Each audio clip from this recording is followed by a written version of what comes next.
Olá pessoal, começa agora mais uma edição do Vozes do Cooperativismo, esse programa que, como vocês já sabem, debate, apresenta e informa sobre esse modelo de negócios que transforma vidas e também a economia não só do Ceará, do Brasil, como também do mundo. Mais uma vez, para mim, Rafael, é um prazer estar com vocês conduzindo esse debate tão importante sobre o cooperativismo brasileiro. E em mais uma edição especial do Vozes do Cooperativismo, diretamente da Feira PEC Brasil, quando o cooperativismo brasileiro também foi um dos protagonistas, com Espaço Somos Coop, com debate, com encontro de juventude, com convidados especiais de todo o país. E é um dos convidados especiais do cooperativismo, que foi palestrante aqui no segundo encontro da Juventude Cooperativista do Ceará, que vai conversar conosco aqui no Vozes do Cooperativismo de hoje. Hoje o programa é com o José Roberto Ricken, que é presidente do sistema OCEPAR, que é a entidade máxima representativa, a Organização das Cooperativas Paranaenses do Estado do Paraná, ali na região sul do país. Tem muito a ensinar, muito a falar sobre cooperativismo, muito a falar sobre organização das cooperativas e fortalecimento desse modelo de negócio tão importante para o Brasil e muito mais ainda para o Paraná, que pelo que eu sei, né, Ricken, respira cooperativismo. Seja bem-vindo. Obrigado, Rafael, pela oportunidade. Eu estou encantado aqui com a PEC Brasil. Eu já vim outras vezes aqui e achei assim extraordinário esse avanço e esse local aqui especial. Eu acho que eu não conheço nada desse tamanho, né? Pelo menos fora de São Paulo, né? São Paulo tem centros de exposição e de eventos muito grandes, mas aqui impressionante, parabéns. Ficou gigante, né? Gigante. Só do cooperativismo são 1.300 metros quadrados organizados. A gente falava agora há pouco sobre a importância do cooperativismo paranaense. Eu queria que você iniciasse a nossa conversa falando por que o cooperativismo no Paraná se tornou referência para o mundo, né, para o Brasil de uma forma como um todo e para nós aqui do Ceará também, que convenientemente temos chamado vocês para apresentar os resultados, para apresentar o modelo de organização, para inspirar as cooperativas do Ceará. Eu acho que dá para dizer que nós temos uma cultura cooperativista no Paraná.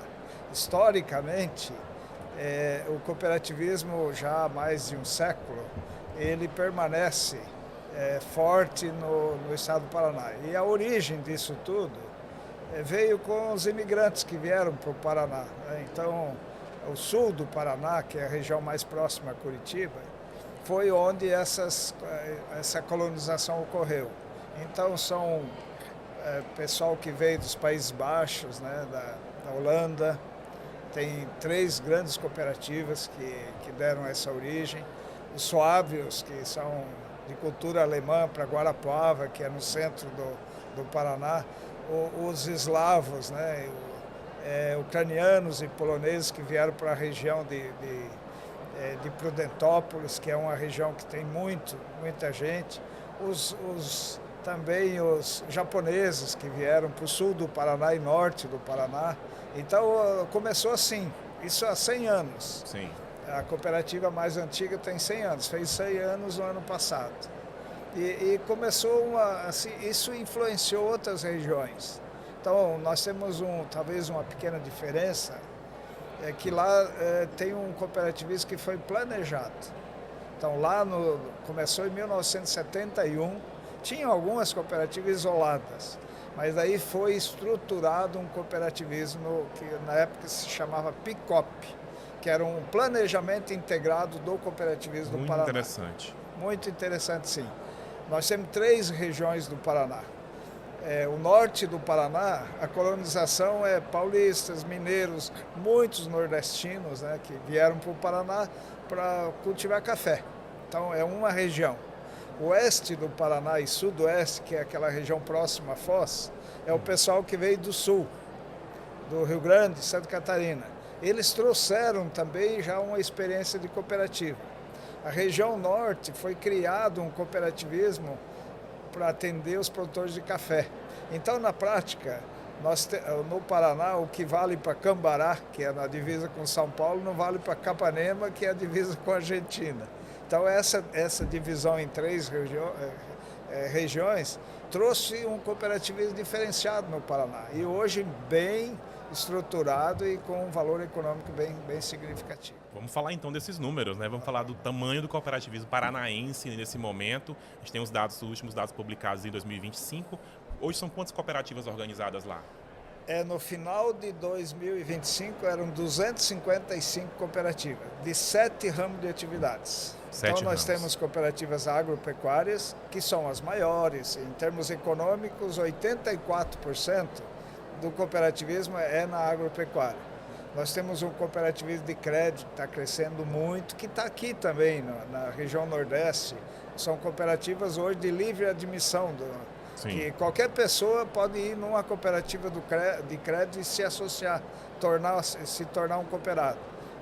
O exemplo disso é o Cicobi, é o Sicredi, a Cressol, são sistemas organizados. Temos um cooperativismo médico também muito importante, várias cooperativas, a Unimed é um exemplo. Temos cooperativas que foram importantes para nós na eletrificação rural. Lá nos anos 80, 70, metade dos anos 70, 80, foi eletrificado o Paraná inteiro com cooperativas e elas existem até hoje. Um desafio que era um desafio histórico para o campo do Brasil, que foi muito antes de outras partes do país. Ela se estruturou, isso ajudou a avançar o desenvolvimento do meio rural lá do Paraná. Temos cooperativas de trabalho, profissionais, por exemplo, a Unicampo é uma cooperativa que tem 8.000 profissionais de agronomia que trabalham hoje pelo Brasil todo e iniciou lá no Paraná. Temos algumas cooperativas de consumo, então 7 ramos de atividades.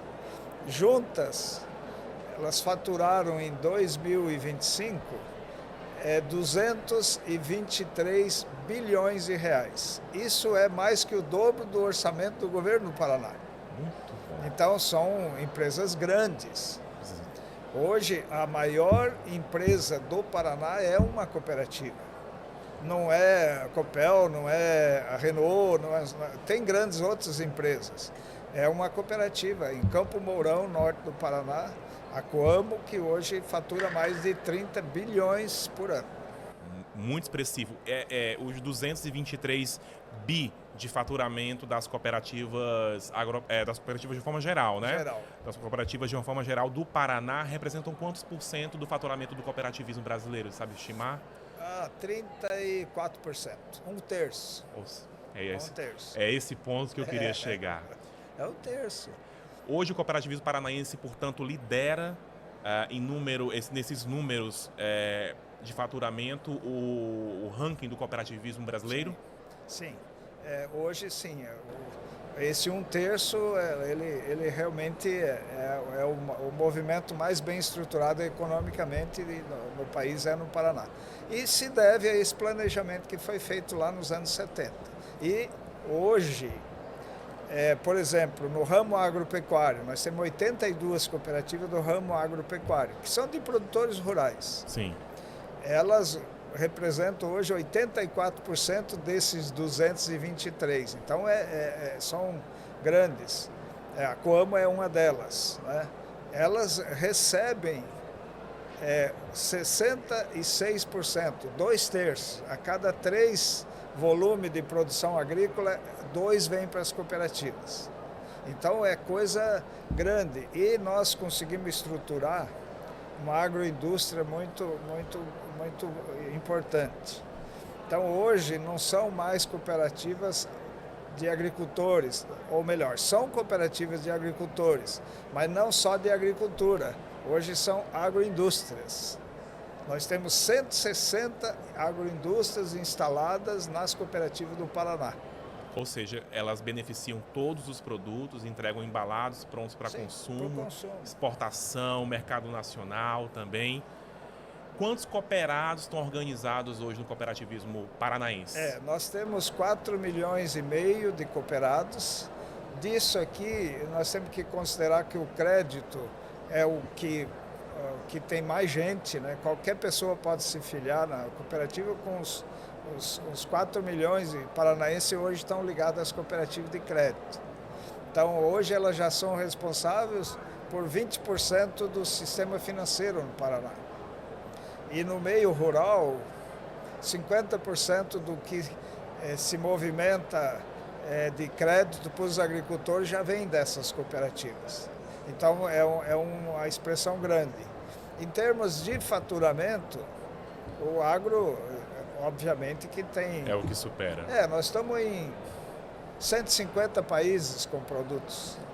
No Brasil inteiro, você acha algum produto em cooperativas do Paraná. Verdade. Eu tenho um amigo em Manaus, né? Está aqui, inclusive, conosco aqui, né? O Petrúcio. Ele é o presidente lá. Daí eu fiz uma pergunta um dia para ele. Falei, Petrúcio, qual o peixe que você consome aqui em Manaus? Ele falou, olha, você não vai acreditar. É lógico, nós temos peixe de todo gosto e toda natureza. A minha esposa gosta de filé de tilápia da Copacol. Filé de tilápia. Copacol. A Copacol é uma cooperativa do Paraná. Eu falei, mas como que chegou em Manaus o filé de tilápia da Copacol? Ele falou, não sei, mas tem. Né? Então tem marcas importantes. A Coamo tem a marca Coamo, a Cocamar, a Copacol, a Lar, a Cevale. Então tem marcas que o consumidor hoje no Brasil conhece. Conhece e confia. Talvez ele não saiba que seja das cooperativas. Por isso que o COP, Somos COP. A campanha do COP é importante. Mas ele sabe que o produto existe e a marca também. Muito bem. Vamos continuar nesse debate, mas daqui a pouquinho, depois do intervalo comercial do Voz do Cooperativismo. Hoje eu recebo o José Roberto Hicken, que é presidente do Sistema OCEPAR, e daqui a pouquinho a gente volta com mais debate, com mais inspiração para você.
Estamos de volta com Vozes do Cooperativismo e mais uma edição especial diretamente do PEC Brasil, quando está aproveitando a oportunidade de conhecer um pouco mais sobre o cooperativismo brasileiro, com a participação de várias lideranças do cooperativismo nesse importante evento, presente não só no Encontro da Juventude Cooperativista, que foi uma das programações, como também no Espaço Somos Coop, que é um espaço que já reúne mais de 45 cooperativas organizadas, expondo aqui de todo o país. Hoje eu estou com o José Roberto Hicken, que é presidente do Sistema OCEPAR, né, que é a entidade representativa do cooperativismo no Paraná, falando sobre um panorama do cooperativismo paranaense, o cooperativismo, né, do sul do país, que tem inspirado o cooperativismo em todo, né, o nosso território, especialmente aqui no Ceará.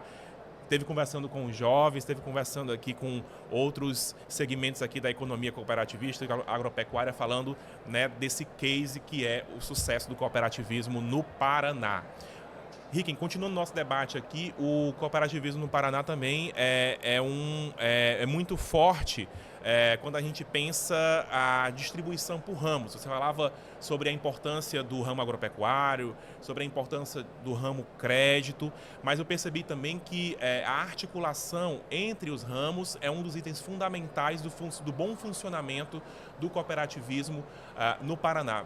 Dá algum exemplo de como as cooperativas de variados ramos conseguem fazer para que o sucesso do cooperativismo, de uma forma geral, né, enquanto segmento da economia, seja alcançado no Estado? Nós temos um programa que nós chamamos Aliança entre Cooperativas. O potencial é enorme. Obviamente que dentro de um ramo isso é mais fácil, né? Eu vou citar o caso, por exemplo, das cooperativas agropecuárias. Várias cooperativas se organizam num produto ou numa agroindústria. Até pouco tempo se criava uma central. E a central, aqui no Ceará, inclusive, tem a Ecocentral, é um exemplo disso. Era um modelo de central onde se criava uma nova estrutura e as cooperativas participavam disso. Lá nós invertemos um pouco isso. Em vez de criar uma nova central, as cooperativas se filiam entre elas, tá? E uma delas lidera o projeto. Por exemplo, hoje nós temos a maior maltaria que produz malte para fabricação, inclusive de cerveja, mas de vários produtos, da América Latina. E ela é uma união de 5 cooperativas. Tá? Então elas em conjunto, e uma delas que tem o mercado, lidera e todas se beneficiam. Esse é um exemplo de integração dentro de um ramo. Agora nós temos outros, por exemplo, UniTI é uma central para desenvolvimento na área da informática, da TI. Tá? Então tem cooperativas médicas, tem cooperativa de crédito, tem cooperativas agropecuárias que se juntaram para fazer em conjunto a TI, porque é caríssimo você ter um centro de TI ou para processar informação. Agora, em conjunto, você pode fazer algo muito maior e que atende com muito mais tranquilidade uma compra, por exemplo. Uma coisa é você comprar um computador, outra coisa é você comprar 1000 computadores. Então, nós temos esse tipo de ação também. Então, cooperativa de vários para reduzir custos. Vários segmentos. É um passo além da intercooperação. Isso, porque a intercooperação. Até do normal, né? Você enxerga esse modelo sendo organizado em outras partes do país? Não, tem sim. Tem vários estados. Santa Catarina tem bons exemplos. Minas Gerais tem bons exemplos. O Rio Grande do Sul também. O Rio Grande, inclusive, foi pioneiro. Começou até antes que nós, né? Hoje, talvez o cooperativismo do Paraná tenha uma expressão econômica maior, mas, olha, tem coisas muito bem feitas, aqui na região também. O Paraná, ele acabou tendo uma expressão maior dentro do Estado, muito, muito importante no processo de organização. E daí, o cooperado, ele tem que entender o funcionamento da cooperativa. É um assunto que eu coloquei, inclusive, logo no início ali. Se ele não entender isso, não é uma coisa tão simples, porque é muita gente envolvida. Tem que estar organizado. Se não estiver organizado, é difícil de até viabilizar. Então, quem que é o dono da cooperativa? É o cooperado, não tem nenhum outro sócio de fora. Então, ele como dono, ele quer que a empresa dele dê resultado. Isso é natural. Tá? Só que também é onde ele leva o produto dele para a cooperativa transformar, industrializar, vender em nome dele. Então ele é um fornecedor da cooperativa. Como fornecedor, o que ele quer? Que a cooperativa remunere o máximo possível para o produto dele, isso é natural. Por outro lado, ele é um cliente da cooperativa, porque ele compra os insumos, compra tudo que ele precisa para a atividade dele. Como cliente, o que ele quer? Que a cooperativa cobre dele o menor preço possível. Então, como dono, ele quer maior resultado, como fornecedor, ele quer o maior preço e como cliente, ele quer o menor custo. Se isso não for bem organizado, dá uma confusão enorme. Imagino. Então, tem que ter um processo educativo muito bom e eu acho que o evento que nós tivemos aqui dos jovens é o início de um processo que deve dar um resultado muito fantástico aqui na região, se continuar com esse processo, com esse programa de formação. Muito bem, você falou que o cooperativismo no Paraná, para ter os resultados que tem hoje, foi muito por conta de um grande planejamento iniciado ali na década de 70. Dentro desse planejamento, a educação para o cooperativismo foi um dos pilares? Sim, nós tivemos, quando foi criada a OCEPAR, foi criado junto uma entidade de educação, que era a SOCEP. Ela fazia o monitoramento, fazia a auditoria e fazia o treinamento.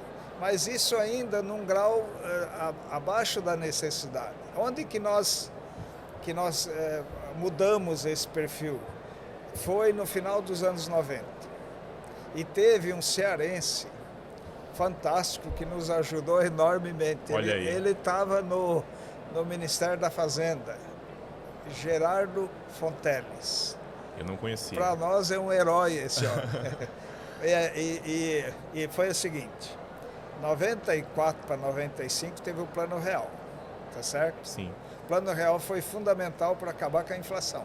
Sim, estabilizar a economia. Estabilizar. Só que para fazer isso, a Selic, que hoje o pessoal acha um absurdo, que é 15%, e é um absurdo. A taxa de juros. Chegou a 34%. Nossa. Ao ano. Tá? Então, um juro de 34% é um juro... Hoje já é difícil, com 15%, imagina com... E teve um outro problema.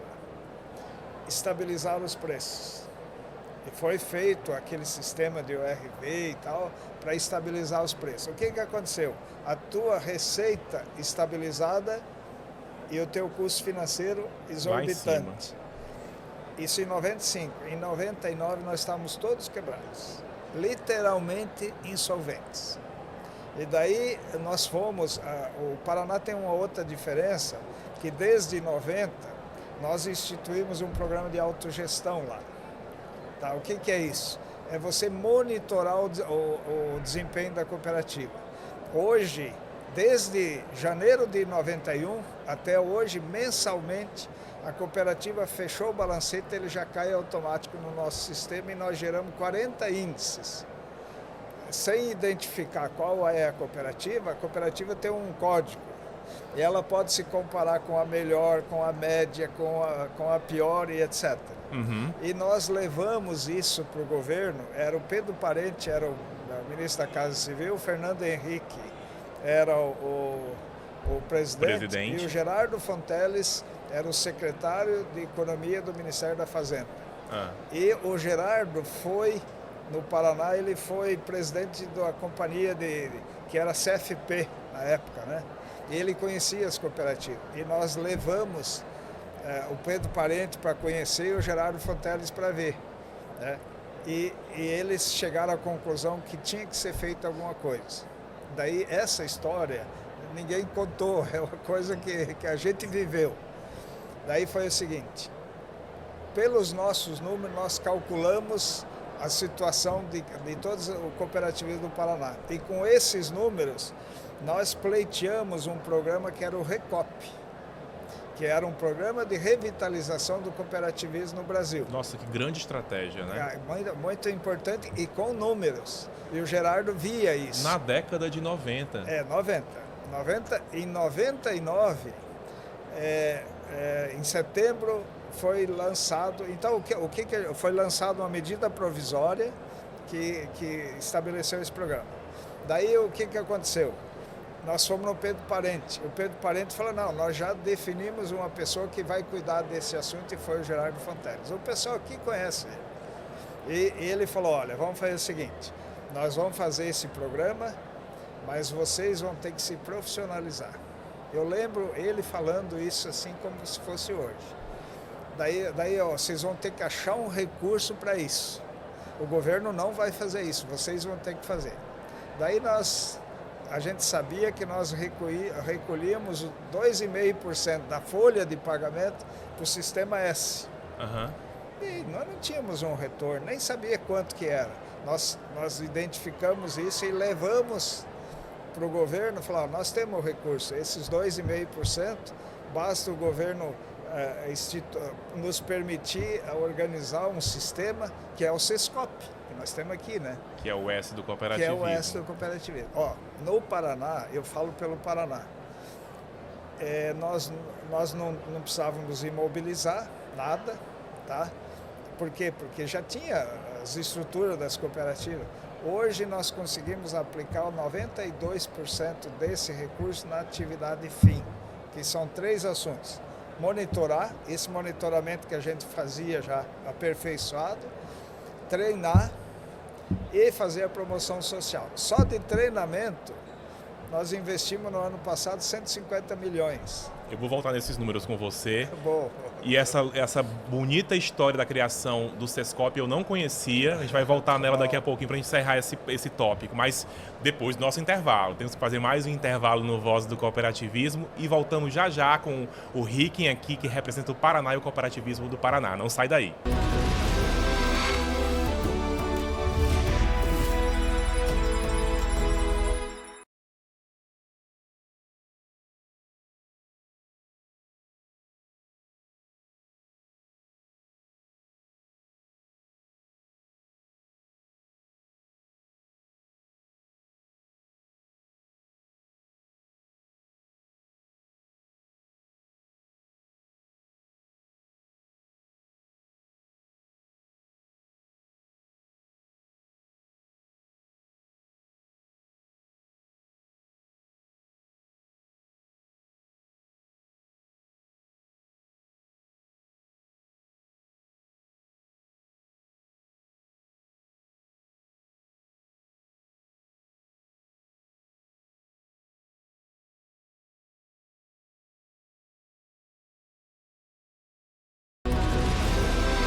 Estamos de volta com Voz do Cooperativismo e mais uma edição especial diretamente da Feira PEC Brasil, onde nós aproveitamos a oportunidade que reuniríamos diversas lideranças do cooperativismo brasileiro para apresentar um panorama do cooperativismo em vários programas. No programa de hoje, estamos falando sobre o cooperativismo no estado do Paraná. É um modelo de organização do cooperativismo liderado pela OCEPAC, que é a entidade representativa, que é case de sucesso, né? É exemplo para o Brasil todo. E eu estou aqui com o comandante desta grande organização, o comandante da OCEPA, o presidente da OCEPA, que é o José Roberto Ricken, que estava aqui falando para mim, no bloco anterior, para nós, no bloco anterior, sobre a criação, né, do Serviço Nacional de Aprendizagem do Cooperativismo, que foi fruto, né, de uma grande ideia, de uma grande sacada, de entendimento de uma realidade difícil colocada pela crise ali da implantação, né, da crise de preços após a implantação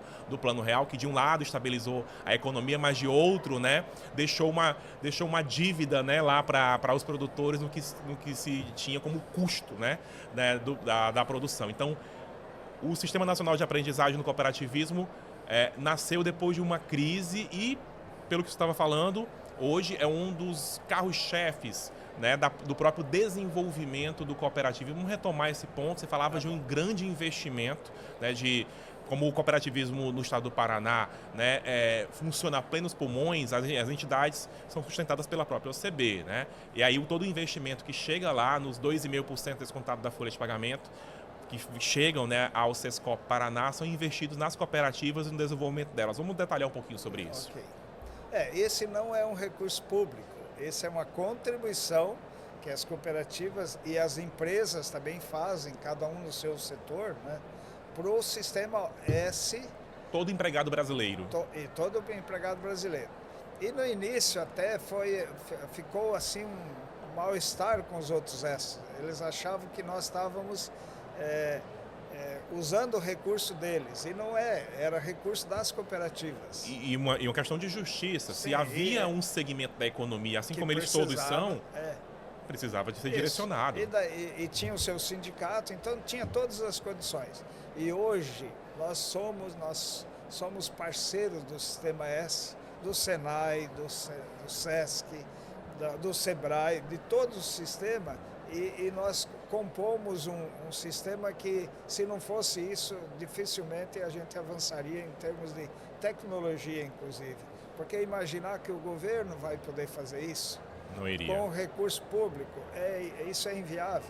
Sem Sescop não teria nem voz do cooperativismo, não teria né, essa visibilidade que o cooperativismo tem hoje. E nós, desde hoje, 26 anos, já tem uma diferença muito grande. Eu falo do Paraná porque eu conheço o Paraná, mas isso é no Brasil inteiro. Hoje o trabalho que a OCB faz é extraordinário. Eu sei porque eu trabalhei na OCB nos anos 80. Na OCB Nacional. Na época o ministro Roberto Rodrigues era o presidente, hoje ele estava aqui conosco, né? Tem coisas extraordinárias.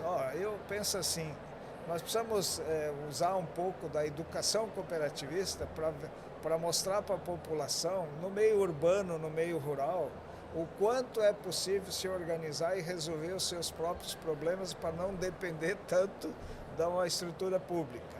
Sim. Isso eu acho que é educativo, né? Porque é o seguinte, qual que é o nosso negócio? É gerar uma oportunidade. Daí eu pergunto para você, você ganha um presente, ganha de alguém, você fica feliz? Claro. Não é bem feliz, você fica agradecido. Teu pai, tua mãe dá um presente, você fica agradecido daquele presente.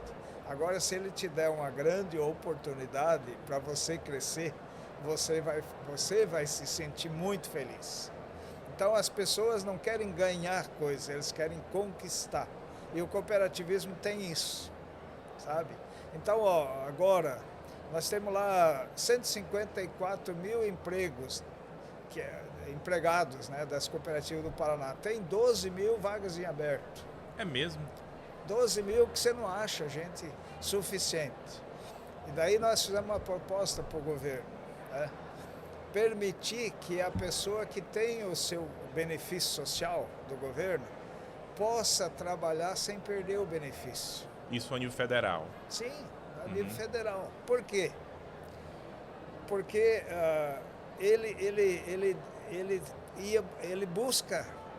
ele poderia buscar uma alternativa para a melhor condição dele e com o tempo ele não precisar mais do benefício social. O que acontece com parte da população? Ele pega o benefício social, ele não busca emprego para não perder o benefício. Sim. Só que esse benefício não é suficiente para ele ter uma vida digna.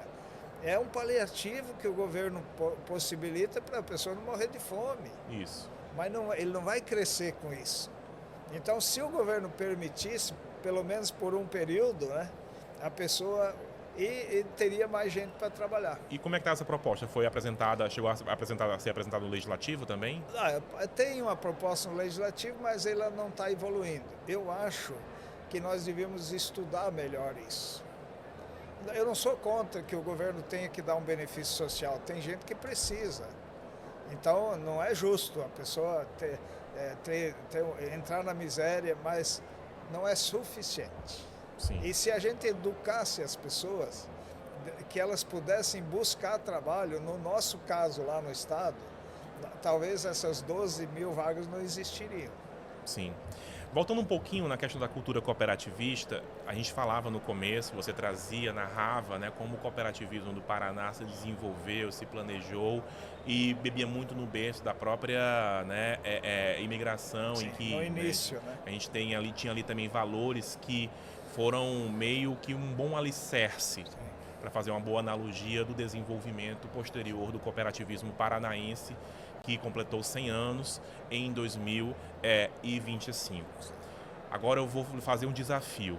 Tá bom. Lá o cenário tinha terra fértil para o desenvolvimento, a gente pode dizer de certa forma, mas em outras partes do país ainda o desafio de implantar ou de, né, solidificar, fazer germinar essa cultura cooperativista, ainda um pouco de desconhecimento, que não é tanto o caso do Paraná, e de outro, né, de fazer com que a cultura cooperativista prospere. Olhando com os olhos, né, de quem acompanhou o desenvolvimento do cooperativismo, não só paranaense, como também brasileiro, no período que você atuou nessas várias instâncias do cooperativismo, passando também lá, período da sua trajetória em que você esteve acompanhando o Ministério da Agricultura, né, entre outros espaços também de atuação, a própria organização do cooperativismo agropecuário. Olhando para esse cenário, quais que você acha que são as medidas que poderiam ser tomadas, as ações que poderiam ser realizadas para a gente desenvolver ainda mais a cultura cooperativista, né, do sul ao nordeste, ao norte, né, do nosso grande continente, que é este país chamado Brasil? Olha, eu acho que é um processo educativo. Lá no Paraná também, aquilo serviu como uma referência inicial, mas hoje ela está em todo o estado. Então, esse processo educativo, a gente tem que estimular as pessoas a buscar a melhoria de vida. Então, se a cooperativa proporcionar para ele uma oportunidade, essa oportunidade provavelmente vai gerar mais renda. Gerando mais renda, ele vai conquistar uma condição social melhor e não precisar depender de ninguém, porque ele vai conquistar isso. Isso dá uma satisfação muito grande para a pessoa humana. Ele conseguir manter a sua família em alto nível. Quem que não quer isso? Então a cooperativa, ele seria esse veículo, seria essa forma, tá? Agora, para ela funcionar, as pessoas têm que entender que tem que ter responsabilidade, tem que ter uma boa gestão. Eu vejo assim 5 condições para uma cooperativa ir bem. Tem mais, né? Mas essas 5 eu acho que são fundamentais. Primeiro, ela tem que ser necessária. Sim. Não tenta fazer uma cooperativa onde já tem o problema já está resolvido. Não vai funcionar. Esse é o primeiro. E as pessoas, às vezes, tentam isso. Tá? Então, tem que ser necessário. Se não for necessário, se já tiver uma outra, em vez de criar a tua, entra uma outra e resolve. Segundo, tem que ter gente interessada. Se não tiver interesse das pessoas, e às vezes não tem esse interesse despertado, ela se acomoda, ela vai navegando, vai remando, né? Terceiro, tem que ser viável economicamente, porque você não tem ninguém para manter aquilo, você tem que manter com o resultado que você vai gerar. Então, não adianta, vamos fazer uma cooperativa de paternalismo, não vai funcionar. Não funciona. É negócio, e negócio tem que ser viável. Então, isso é aqui. Quarto, tem que ter uma lei que regulamenta, porque tem muita gente esperta que quer achar um artifício para se beneficiar. A cooperativa tem uma legislação específica e a cooperativa tem que seguir aquilo à risca, senão não dá certo. E quinto, tem que ter um bom sistema de gestão. Daí, não são só flores. Você tem que ter uma gestão de um sistema profissional de gestão. E esse é o desafio. Né? Esse é o desafio, porque às vezes até começa bem e depois não mantém e ela vai cair de volta. Então, é educação. As pessoas não são educadas para cooperar, elas são educadas para competir uma com as outras. E essa lógica não funciona dentro da cooperativa. Verdade, verdade. Outro grande exemplo de sucesso do cooperativismo no Paraná foi, inclusive, ter inspirado o Brasil, a OCB Nacional também, com soluções específicas que ajudam, por exemplo, ao desenvolvimento do negócio, estratégias que ajudam também, né, o fortalecimento da direção, da gestão das cooperativas, da profissionalização das cooperativas, que é uma coisa que você ouviu, né, como demanda lá no momento da criação do Sescop, e que hoje é um dos elementos fundamentais para o sucesso. A gente está vendo os resultados, onde há profissionalização, onde há boa gestão, onde há negócio estruturado, porque a cooperativa, como você disse, é a empresa, há sucesso. Vamos falar um pouquinho da trajetória de criação dessas soluções no Paraná e depois, né, como elas se tornam, em algum momento, soluções nacionais que são oferecidas hoje, inclusive para as cooperativas que estiveram aqui expondo no Somos Coop e no PEC Brasil. Um sistema de gestão tem que ser profissional. Então, numa cooperativa, é importante uma liderança, porque uma liderança ela agrega, ela estimula. Então, escolher bem essa liderança para fazer com que eles possam liderar o processo. Esse é um ponto. Segundo, um bom sistema de gestão. Cooperativa não pode ter caixa 2, cooperativa não existe jeitinho. O que é certo, porque envolve muita gente. Sim. Então, o segundo é um bom modelo de gestão. E daí, para cada tipo de cooperativa, você tem que ter um modelo adequado. Educação, fazer a família participar. Não é deixar que os outros façam, você tem que participar. Os jovens, que é o evento que nós vimos aqui, né? Tinha 900 jovens. E o entusiasmo deles, quando você mostra isso, é extraordinário. Mas se não mostrar, se não falar, ele não vai entender. É verdade. Então, é um processo educativo. Em vários países, isso faz parte da educação formal. Nós não temos cooperativismo dentro do currículo escolar, deveria ter. Não precisava nem chamar de cooperativismo, chamar de empreendedorismo, assim uma palavra que a pessoa entendesse que ele tem que buscar. Sim. Outra é esse paternalismo. Às vezes até o governo atrapalha também. Então quer dar para a pessoa como se aquilo fosse uma grande coisa. Não, ele pode até apoiar. Agora, dar alguma coisa, as pessoas não vão valorizar. A pessoa valoriza o que ela conquista. Então, tudo isso somado, eu diria assim, é uma educação corporativa e cooperativa. E daí dá certo. Caso contrário, um deixa para o outro e ninguém acaba... se responsabiliza. Ninguém assume a responsabilidade. Muito bem, muito bem. Uma outra grande medida de sucesso, né, iniciativa de sucesso que foi desenvolvida no estado do Paraná é o Programa de Educação Política. Primeiro, o Programa de Educação Política. E, em segundo lugar, dentro dessa estrutura de educação política, uma grande ação de relações institucionais com os poderes, sobretudo, né, o Poder Legislativo, o Poder Executivo, tanto no Estado como a nível federal. Vocês são referência, né, inclusive conseguem colocar temas das mesas de debates da política brasileira e aí, eventualmente, esses temas, inclusive, são aprovados, tiveram um papel importantíssimo recentemente, inclusive, junto ao movimento cooperativista nacionalmente, mas né, com uma certa liderança também de vocês, porque tinham ali figuras que a gente podia confiar para defender, por exemplo, o cooperativismo no cenário da reforma tributária. Fala um pouquinho para mim sobre esse modelo de organização que também inspirou outros estados de educação política e de relações com as instituições. Hoje o pessoal, de uma forma geral, é muito passivo. Verdade. E, inclusive, 39% da população nem vai votar, se abstém de votar. E boa parte deles não quer nem falar do assunto, como se não fosse com ele. Não, esses políticos, eles falam assim, como se fosse um terceiro, tá? Como se ele não tivesse responsabilidade nenhuma.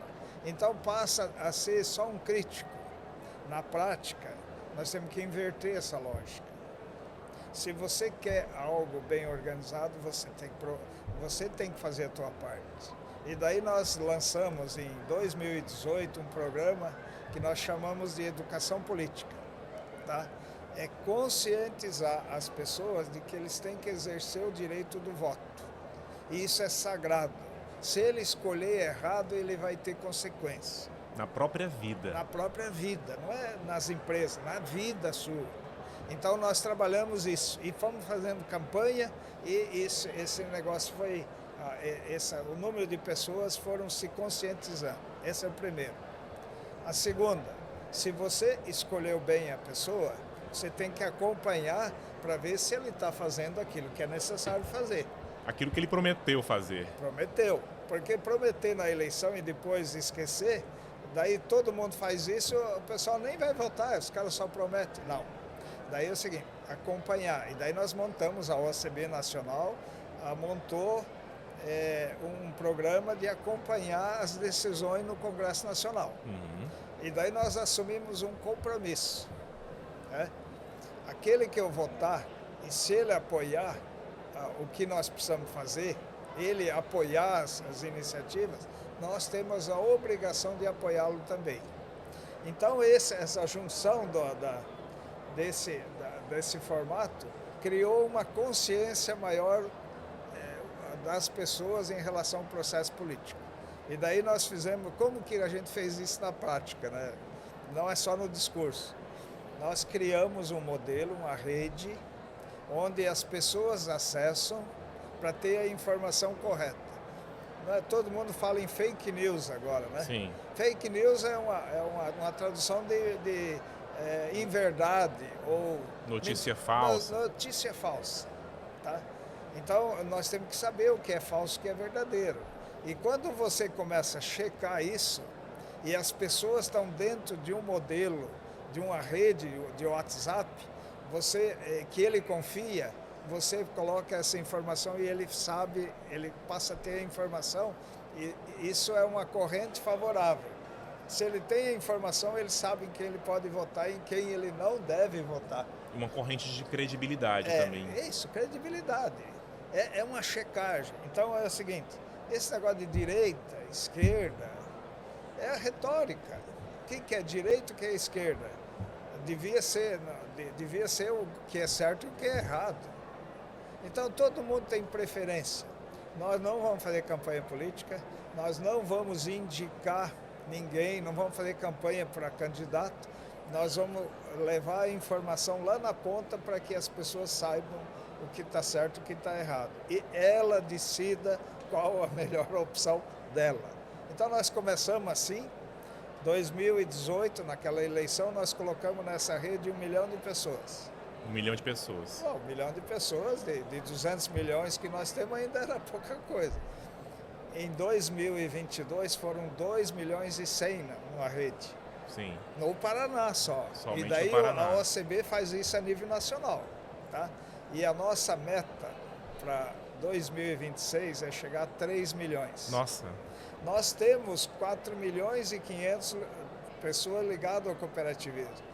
Se desses 4,5 a gente conseguir pôr na rede 3 e ele receber a informação correta, eu acho que nós vamos mudar muita coisa. Daí, quais os candidatos? Para o candidato, daí nós temos uma lista de assuntos de nosso interesse.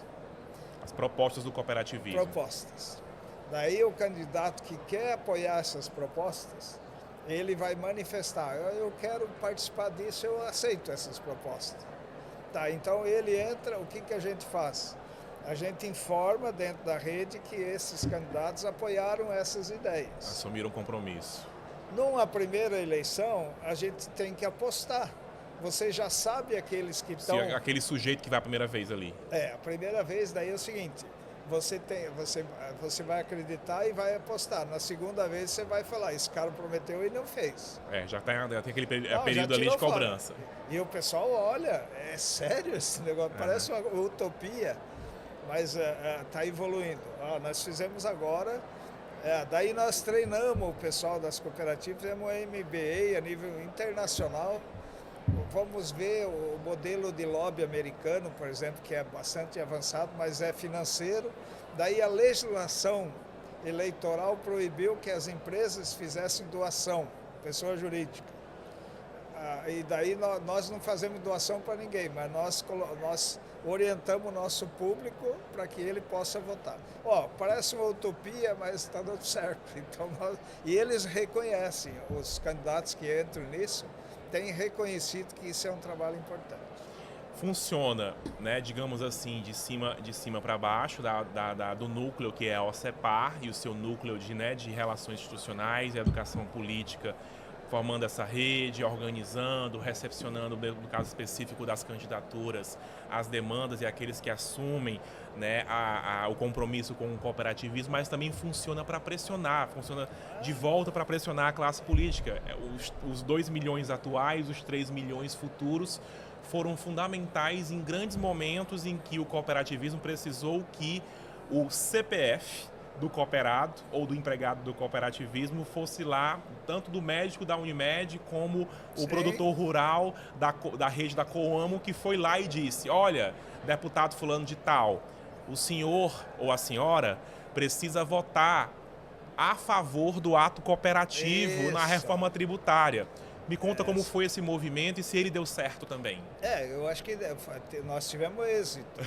Então, as pessoas sabendo que isso existe, o que é o ato cooperativo? Não é uma isenção de impostos. A operação que o cooperado faz com a sua cooperativa, nessa fase não tem tributação. Por quê?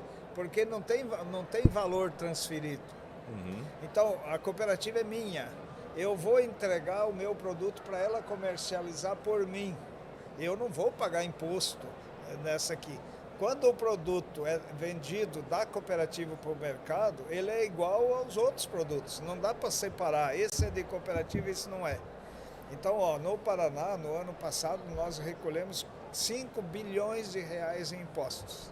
Na medida que você não tem caixa 2, não tem sonegação, o produto entra, ele se torna um produto, e agora na reforma tributária isso vai ser mais fácil de fazer. Sim. Porque ele carrega um crédito. E quem vai comprar o teu produto, ele quer saber se na etapa anterior foi recolhido o imposto e ele quer esse valor do crédito para ele se beneficiar. Sim. Então, se for um produto que é caixa 2, ele vai falar, e o crédito? O crédito vem associado à nota. Eu acho que foi uma medida muito boa que foi adotada nessa reforma tributária. Agora, não é só flor. Eu acho que nós pagamos muito imposto por resultado que a gente está tendo hoje de benefício social. Então, tem deficiência na estrutura pública, não tem uma transparência suficiente. A nossa infraestrutura também, que deveria gerar desse imposto, hoje é um problema. Hoje, estradas no Brasil deve ser uma das piores do mundo. Ferrovia, onde que nós temos ferrovia para carregar? Muito pouco. Você vai para a Europa, isso está consolidado. E isso, se o governo não tiver recurso, ele tem que transferir isso para a iniciativa privada fazer.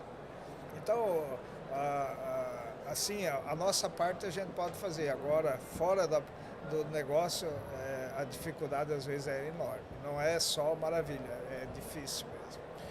A gente falava sobre a importância do cooperativismo como modelo de organização econômica, mas muita gente acaba não compreendendo a diferença do cooperativismo no que ele gera de desenvolvimento territorial. Sim. Na sua realidade, ali no estado do Paraná, se a gente está falando que o Paraná é uma das potências onde o cooperativismo, em particular, deixando de lado os outros segmentos ali, os outros modelos econômicos, a gente está falando que no estado do Paraná, o cooperativismo em particular é muito bem desenvolvido, esses números expressivos que você colocou, né, percentualmente no agro, em outros segmentos da economia. A gente pode dizer que, do ponto de vista territorial, o cooperativismo tem contribuído muito. Fala para mim desse modelo de organização e se as autoridades, por exemplo, e se a população, por exemplo, enxerga isso. Enxerga. Tem um dado, uma pesquisa que foi feita, que onde tem, no Paraná, onde tem uma cooperativa bem estruturada, até o IDH, que é aquele Índice de Desenvolvimento Humano, é maior naquela comunidade. Tá? Por que isso acontece? O recurso gerado, o resultado líquido gerado numa cooperativa, ele não vai para outro país para remunerar, naturalmente ia remunerar acionistas fora do sistema. Não, ele fica... E você falou de Caixa 2, muitas vezes ia para um paraíso fiscal. Ia para um paraíso fiscal. Isso não é tão difícil de acontecer, isso é comum. Esse resultado, se ele ficar na base, ele gera outras oportunidades. Eu mostrei lá na apresentação, esse ano, as cooperativas do Paraná vão investir 10 bilhões de reais. Tá? Praticamente é o resultado que elas obtiveram. Tem uma parte que volta para o cooperado para ele investir na atividade dele, então vai para a Assembleia. A Assembleia decide. Uma parte investe para ter novos negócios e outra parte devolve. Esse que devolve, volta para a família. E isso gera renda na família. E a família consome. Consome mais, consome melhor, utiliza para o que ela quiser. Parte significativa disso vai para o negócio dele. Tá? Então, esse fluxo local, ele que gera essa economia e isso vai multiplicando, e isso, com o tempo, tem opções muito interessantes. Se esse modelo de organização se torna cada vez mais forte no país, dialogando com a sua fala anterior das grandes desigualdades, inclusive essa questão da dependência de programas sociais, o cooperativismo é uma das soluções para reduzir as desigualdades no território brasileiro? Nós vimos agora um resultado de pesquisa que mostra a diferença de uma região para outra. Ainda a região norte e nordeste tem uma renda per capita menor. Mesmo que houve avanço, mesmo que houve programas sociais, isso é necessário, né? Mas eu acho que se nós nos organizássemos melhor, nós poderíamos ter mais renda. E a economia cresceria. Nós estamos crescendo a 1%, 2%. Por quê? Porque concentrou muito no Estado. o Estado não gera dinheiro, ele só arrecada. O Estado não tem uma máquina que gera dinheiro. Ele pega dinheiro da sociedade e vai fazer o programa social. É imposto, tá? E se ele não precisar pegar tanto, esse dinheiro fica na comunidade, fica na economia. E cada vez mais, a Selic aumenta por quê? Porque o governo tem que emprestar da sociedade. E se ele não pagar um juro adequado, você não vai emprestar para o governo. Então o governo consegue captar dinheiro da sociedade para atender às suas necessidades e aumenta a sua dívida. Aumentando a sua dívida, ele não consegue avançar em investimentos. Então a economia fica capengando e fica dentro do governo. E os países que crescem, há um equilíbrio melhor nisso. O governo não pode ter uma conta deficitária, e no Brasil nós temos isso. Continuamente. E isso gera inflação, isso gera imposto, gera juro muito mais alto do que normal. Um país desenvolvido não tem juro de 20% ao ano. Você vai fazer um investimento num armazém com 20% ao ano, você vai quebrar. Então, tudo isso tinha que ser mais equilibrado. Eu sei que a gente não pode ser ingênuo também, que tudo é uma maravilha. Não, nós vamos ter muita dificuldade, porque hoje o mundo está confuso. Se depender só de nós, talvez a gente até estaria melhor.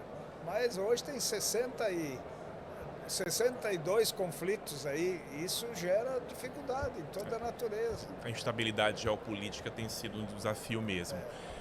Olhando para o futuro, se você conseguisse elencar objetivamente 3 desafios que precisam ser superados pelo cooperativismo no Brasil, para a gente não só ajudar esse modelo a se desenvolver cada vez mais, mas também ele acionar tudo aquilo que ele aciona de positivo, que é desenvolvimento territorial, que é inclusão produtiva, autonomia, riqueza, tudo trabalho, que a gente sonha. renda. Tudo que a gente sonha. 3 itens para o sucesso.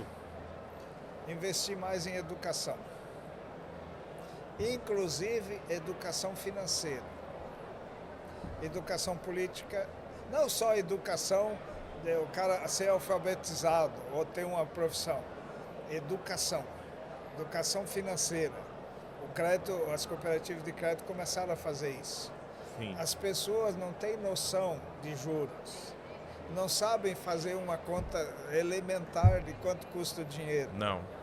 Então, às vezes, ela vai usar o dinheiro de uma forma muito errada.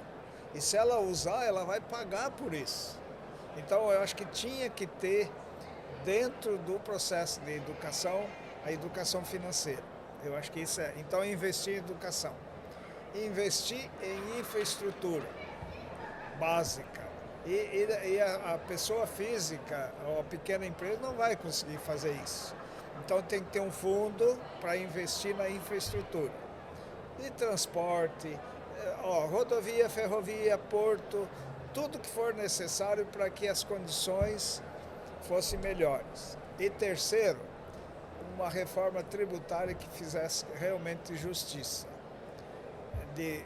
que simplificasse, que pudesse reduzir a carga tributária, porque a carga tributária nossa, ela é acima da média mundial. Muito alta. Muito alta. Então, quando você paga um imposto muito alto, o teu produto é onerado. Você perde competitividade e você não vai chegar com prejuízo para vender um produto para outro país. Então, e isso não pode... Ninguém compra imposto. Inclusive, tem que ser livre de imposto para você pôr o produto, senão o cara não vai comprar. Então, eu acho que essa questão tributária está mal resolvida, a questão da infraestrutura está mal resolvida e a questão de educação eu acho que tinha que ser muito melhor. Condições nós temos, capacidade de produtiva nós temos, o povo brasileiro é um povo bom, não é uma sociedade perversa. O que tem que cuidar é algumas coisas que estão se infiltrando na sociedade, por exemplo, problema de droga. Quantas pessoas, quantas famílias não tem alguém viciado em droga que está destruindo a família. Verdade. Eu acho que o governo deveria olhar com muito mais atenção a isso. Uma das coisas que a gente tem debatido muito, sobretudo aqui no cooperativismo cearense, né, é também a demanda cada vez mais forte de sucessão, que foi um dos elementos que nós trabalhamos aqui durante o encontro da juventude. A gente falou um pouco sobre, né, como inspirar a juventude, como conhecer a juventude. O que você avalia? Você que desde muito jovem, né, foi enxergando, como você narrou ali, o cooperativismo como uma alternativa de vida, né, e trabalho. Como é que a gente inspira a juventude a estar mais próxima do cooperativismo? Não pode ser passivo. Ou às vezes, isso até depende da gente como pai também. Você ser paternalista, você dá. Se você dá, a pessoa não fica feliz. Por isso que a minha tese de que quem ganha um benefício não é feliz. Ela pode ser agradecida. E ela não sabe se virar por conta própria, não tem autonomia. Ela fica dependendo. E uma pessoa dependente é extremamente infeliz. Então, o que nós temos que fazer, isso dentro das famílias, é estimular as pessoas para a independência e criar oportunidade. Daí eu acho que a juventude, ela deseja isso. E quando ela recebe uma coisa muito fácil, ela também não sabe o valor que isso tem. Eu acho que daí é mais moral até, mais uma educação moral, tá? E também não se iludir de falsas promessas. Muito bem, muito bem. O cara mente, você acredita. E daí depois você vai ver, não é verdade. E você mente de volta e você acredita. Que nós inspiremos Ricken, José Roberto Ricken, que agradeço muito aqui a participação no Voz do Cooperativismo. O Ricken é presidente do sistema OCEPA, que representa aqui o cooperativismo no Paraná. Conhecemos o cooperativismo no Paraná, mas que a gente consiga aqui também inspirar essas novas gerações, a você que nos acompanha aqui também, a fazer parte do cooperativismo e ajudar a desenvolver o cooperativismo, porque de fato ele transforma vidas e também transforma a economia, transforma os territórios. Muito obrigado, Ricken, e ficamos por aqui. Voltamos na semana que vem com mais uma edição do Vozes do Cooperativismo. Tchau, tchau!